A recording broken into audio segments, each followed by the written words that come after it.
အားလုံးပဲမင်္ဂလာပါဗျအခုဒါကျွန်တော်ရောက်နေတာကတော့လေးမျက်နှာမြို့နယ်ဖြစ်တယ်ဗျလေးမျက်နှာမြို့နယ်မှာမြင်တွေ့နေရတော့မြေကျိုးကလေးမျက်နှာမူလာတန်းကျောင်းပေါ့နော်ဒါလွန်ခဲ့တဲ့ရက်ကဆိုကျွန်တော်ဒီနေရာတွေကတင်နဲ့ပဲလာလို့ရတယ်ပေါ့နော်အခုလက်ရှိအနေထားရတော့ကျွန်တော်ဒါဒီကတော့ထိုက်တင်တော့ကျွန်တော်တို့ပြန်ကြသွားပြီဒီဘက်လေးဆိုလဲကျွန်တော်လေးပြန်ကြသွားပြီဗျ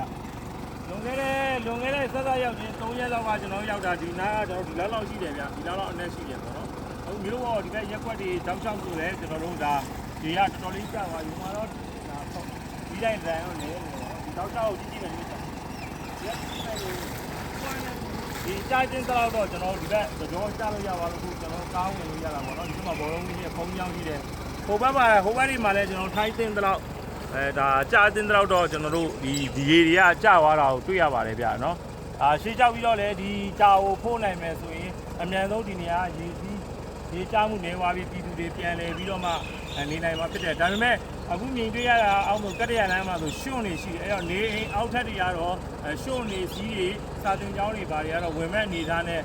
တန်ရှင်းလွှမ်းမဲ့အနေထားမျိုးတွေတော့ရှိပါတယ်ဗျအားလုံးကျေးဇူးတင်ပါတယ်ခုရောက်ရှိနေရတော့လေးမျက်နှာမြို့မြေကျိုးဝနေရာကိုကျွန်တော်ရောက်ရှိနေပါကျေးဇူးပါဗျ